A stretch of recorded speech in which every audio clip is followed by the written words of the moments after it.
Hello guys, हमने एक novel start किया था दी हाउसमेट इज वॉचिंग, जो कि लिखा फरीदा मैकफर्डन ने, और आज हम स्टार्ट करने वाले हैं इसका चैप्टर 5।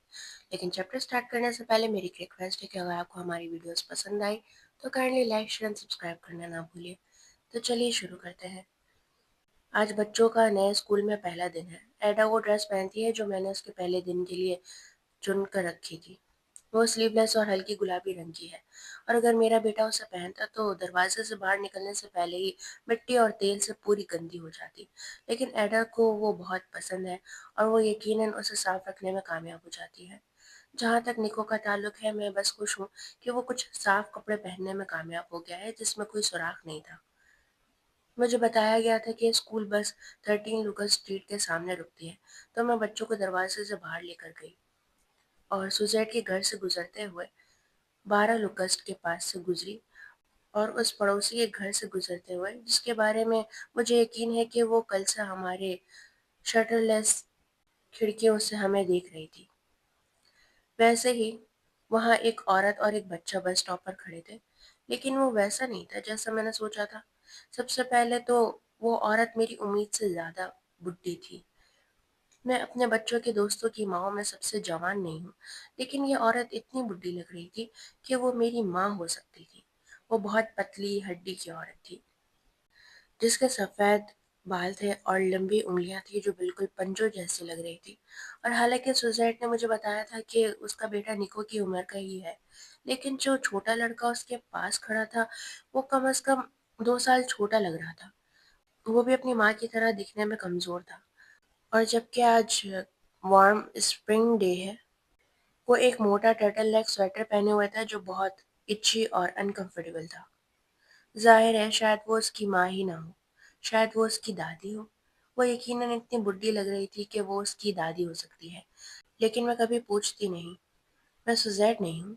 ये उन बातों में से एक है जो आप किसी से पहली मुलाकात में नहीं पूछते, बिल्कुल उसी तरह जैसे क्या आप प्रेग्नेंट हैं। Stupid shirt. जब मैं उनके पास जाती हूँ तो वो औरत अपनी हॉर्न रिम्ड चश्मों के पीछे से मुझे तंग नजरों से देखती है।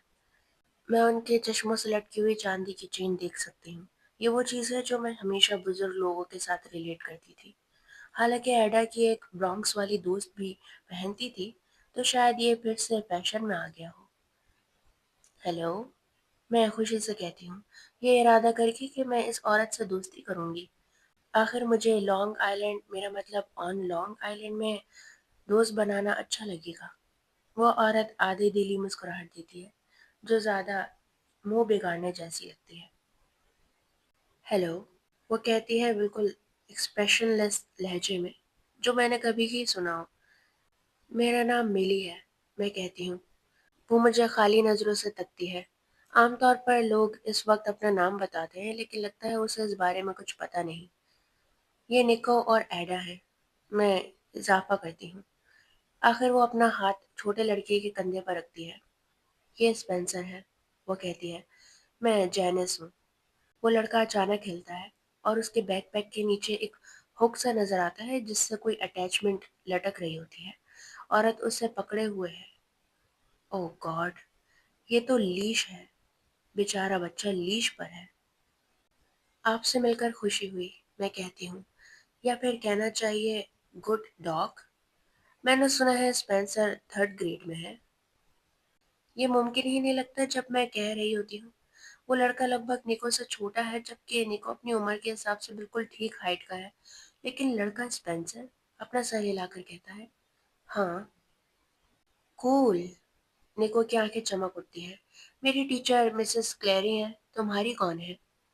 अब निको कहता है ना कि हु डू यू गॉट, जिस पे जैनिस उसकी ग्रामर ठीक करती है और कहती है हु डू यू हैव। निको ऊपर देखता है और अपनी बड़ी ब्राउन आंखों को झपकता है। मैंने कहा कि मेरी मिसेस क्लेरी हैं, वो आहिस्ता से कहता है जैसे जैनिस को बेवकूफ़ समझ रहा हो। मैं हंसी दबाती हूँ। जैनिस ग्रामर ठीक करने की कोशिश करती है, लेकिन उससे पहले स्पेंसर बोल पड़ता है, मेरी भी मिसेस क्लेरी हैं। दोनों लड़के बहुत खुशी से बातें करने लगते हैं, जो मुझे खुश करती है। निको बहुत मिलनसार है, शर्मीले बच्चों से भी दोस्ती कर लेता है। मुझे उसकी ये क्वालिटी पसंद है। मैं जैनिस की तरफ देखती हूँ और हल्का सा मुस्कुराती हूँ। लगता है निको ने यहाँ अपना पहला दोस्त बना लिया है। हाँ, जैनिस कहती है, लेकिन बहुत कम जज्बाती अंदाज में। शायद ये दोनों कभी साथ प्ले डेट करें। शायद। वो अपने चेहरे की लकीरों को और गहरा करते हुए भवें चढ़ा लेती है। क्या आपके बेटे ने अपनी तमाम वैक्सीनेशंस करवाई हैं? सारे पब्लिक स्कूल्स में पूरा वैक्सीनेशन सेट लाजमी होता है और मुझे यकीन है कि उसे भी ये पता होगा। लेकिन ठीक है, मैं उसकी बात मान लेती हूँ। हाँ, इन्फ्लुएंजा भी। अभी फ्लू का सीजन भी नहीं है, लेकिन जो भी हो। हाँ, ज़्यादा एहतियात करना ही अच्छा होता है, वो कहती है। स्पेंसर बहुत नाजुक है। मानना पड़ेगा, लड़का वाकई बहुत कमज़ोर लगता है। उसकी स्किन ट्रांसपेरेंट सी है और पतला सा जिस्म उस बड़े वुलन स्वेटर में डूबा हुआ है। लेकिन अब जब वो निको से बात कर रहा है, उसके गालों में थोड़ा रंग आ गया है। मुझे अच्छा लगेगा अगर हम एक दूसरे को बेहतर जान सकें, क्योंकि मैं यहाँ नहीं हूँ। मैं कहती हूँ, मेरा शौहर और मैं आज रात सुज़ैट और जोनाथन के साथ डिनर कर रहे हैं। ओह! उसके होंठ नफ़रत से कर्ल हो जाते हैं। मैं तुम्हें उस औरत से दूर रहने का मशवरा दूंगी। वो मुझे नोइंग लुक देती है और मैं ख़ास तौर पर तुम्हारे हैंडसम शौहर पर नज़र रखती। मुझे बिल्कुल पसंद नहीं आता कि वो क्या कहना चाह रही है। हाँ, सुज़ैट बहुत अट्रैक्टिव है और हाँ, कभी-कभी वो थोड़ा फ्लर्ट भी करती थी, लेकिन मैं अपने शौहर पर भरोसा करती हूँ। वो मेरे सामने वाले घर की किसी औरत के साथ फ्लर्ट नहीं करेगा। मुझे ये भी पसंद नहीं कि जैनिस ने खुद से ये कमेंट करने का ठेका ले लिया। सुज़ैट ठीक लगती है, मैं अदब से कहती हूँ, हालांकि मुझे खुद भी यकीन नहीं। वो नहीं है। मुझे समझ नहीं आता कि मैं इसका क्या जवाब दूँ, लेकिन उसी वक्त स्कूल की बस आ जाती है और जैनिस अपने बच्चे को लीश से अलग कर देती है। लेकिन मुझे यकीन है कि इस बेचारे बच्चे के दिमाग में जीपीएस माइक्रोचिप लगाई हुई होगी या कुछ। निको मुश्किल से मेरे इमोशनल गुड बाय का जवाब देता है क्योंकि वो अपने नए दोस्त में इतना मसरूफ है। वो मुझे अपने माथे पर एक किस करने देता है और उसमें इतनी तो तमीज़ है कि वो उस वक्त तक उस किस को साफ नहीं करता जब तक वो बस की सीढ़ियाँ चढ़ने नहीं लगता। एडा दूसरी तरफ मुझे एक बड़ी सी झप्पी देती है और इतनी देर तक पकड़ी रहती है कि मुझे अफसोस होता है कि मैं उसे सीधा स्कूल ड्रॉप नहीं कर रही। तुम बहुत सारे दोस्त बनाओगी, मैं उसके कान में धीरे से कहती हूँ, बस अपने जैसी रहो। एडा मुझे शक भरी नज़र से देखती है। ओह, मुझे यकीन नहीं हो रहा कि मैंने ये कह दिया। किसी को कहना कि अपने जैसे रहो, दुनिया का सबसे बेकार मशवरा होता है। मुझे हमेशा नफरत होती थी जब लोग मुझसे ये कहते थे, लेकिन मेरे पास कोई बेहतर बात भी नहीं थी कहने को। अगर होती तो मेरे और ज़्यादा दोस्त होते। काश एंजो यहाँ होता। वो बिल्कुल जानता होता कि ऐसा क्या कहना चाहिए जिससे एडम मुस्कुरा दे। लेकिन वो सुबह बहुत जल्दी अपने लैंडस्केपिंग के जॉब पर निकल गया था, तो आज बस मैं ही हूँ। मैं तुम्हारा घर पर इंतज़ार करूँगी इस दोपहर। मैं उसके पीछे आवाज़ लगाती हूँ। आज मैं हाफ डे ले रही हूँ ताकि मैं वहाँ हूँ जब बच्चे वापस आए। हालांकि फ्यूचर में शायद वो मुझसे 30 मिनट या 1 घंटा पहले घर पहुँच जाएंगे। बस के दरवाजे ज़ोर से बंद होते हैं और वो दूर निकल जाती है, मेरे दोनों बच्चों को साथ लेकर। मुझे दोबारा एंजाइटी का छोटा सा झटका आता है, वो जो हमेशा आता है जब मैं अपने बच्चों से दूर होती हूँ। क्या ये कभी ख़त्म होगा? जब वो मेरे अंदर बड़े हो रहे थे तो सब कुछ कितना आसान था।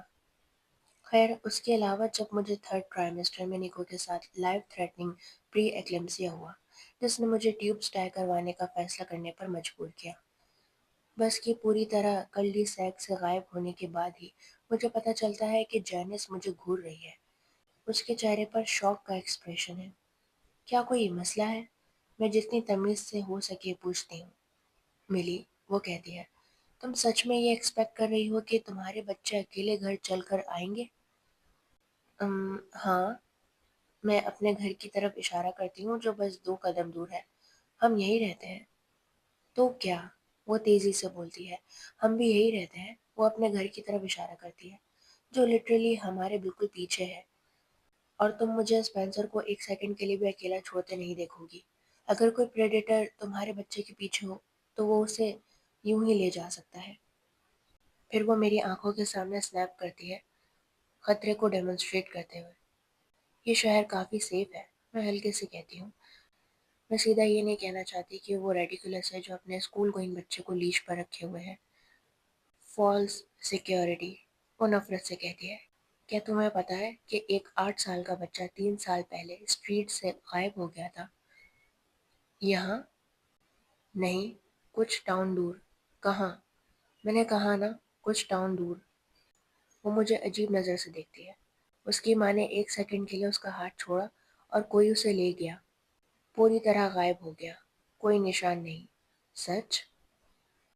ہاں، انہوں نے اسے ڈھونڈنے کے لیے سب کچھ کیا، police, FBI، CIA، national guard, حتیٰ کہ ایک سائیکک تک بلا لیا، لیکن سائیکک بھی اسے نہیں ڈھونڈ سکا۔ ملی۔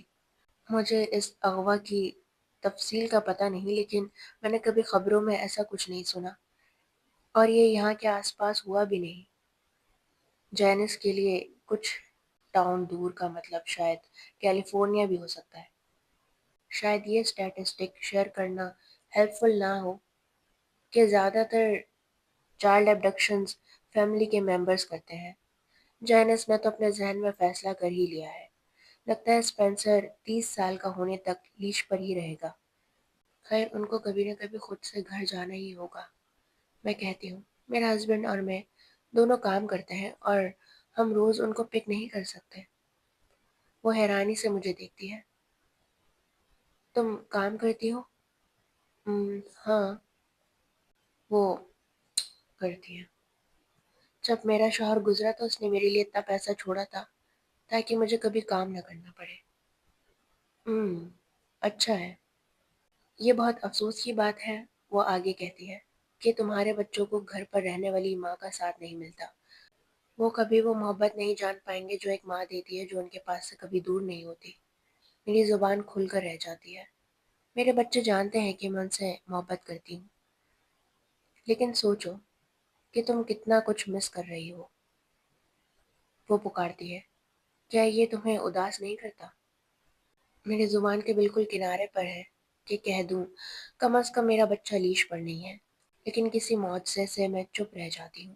میرے بچے جانتے ہیں کہ میں ان سے محبت کرتی ہوں اور میں اپنا کام بھی پسند کرتی ہوں اور ہاسپٹل میں لوگوں کے لیے اچھا کام کرتی ہوں، اور اگر میں یہ سب نہ بھی کرتی تو بھی ہم دونوں کی انکم کی ایک ایک پائی کی ضرورت ہے، جبکہ اینزو یہاں اپنا بزنس دوبارہ کھڑا کر رہا ہے۔ ہم مینج کر لیتے ہیں، بس اتنا ہی کہتی ہوں۔ خیر، مجھے یقین ہے کہ تم پوری کوشش کرتی ہوگی کہ تمہارے پاس جو تھوڑا سا وقت بچتا ہے تم ان کے ساتھ گزار سکو۔ کسی طرح مجھے نہیں لگتا کہ جینس اور میں بہت اچھے دوست بنیں گے۔ میں یہاں شفٹ ہو کر بہت ایکسائٹڈ تھی، لیکن اب لگتا ہے کہ میں نے شہر کے سب سے کم دوستانہ کلٹی سیک کو چن لیا۔ ایک نیبر میرے ہسبینڈ کے ساتھ فلرٹ کر رہی ہوتی ہے اور دوسری میری مدرلی ڈیووشن پر سوال اٹھا رہی ہے۔ ایک مرتبہ پھر مجھے لگتا ہے کہ شاید یہاں موو کرنا ایک بہت بڑی غلطی تھی۔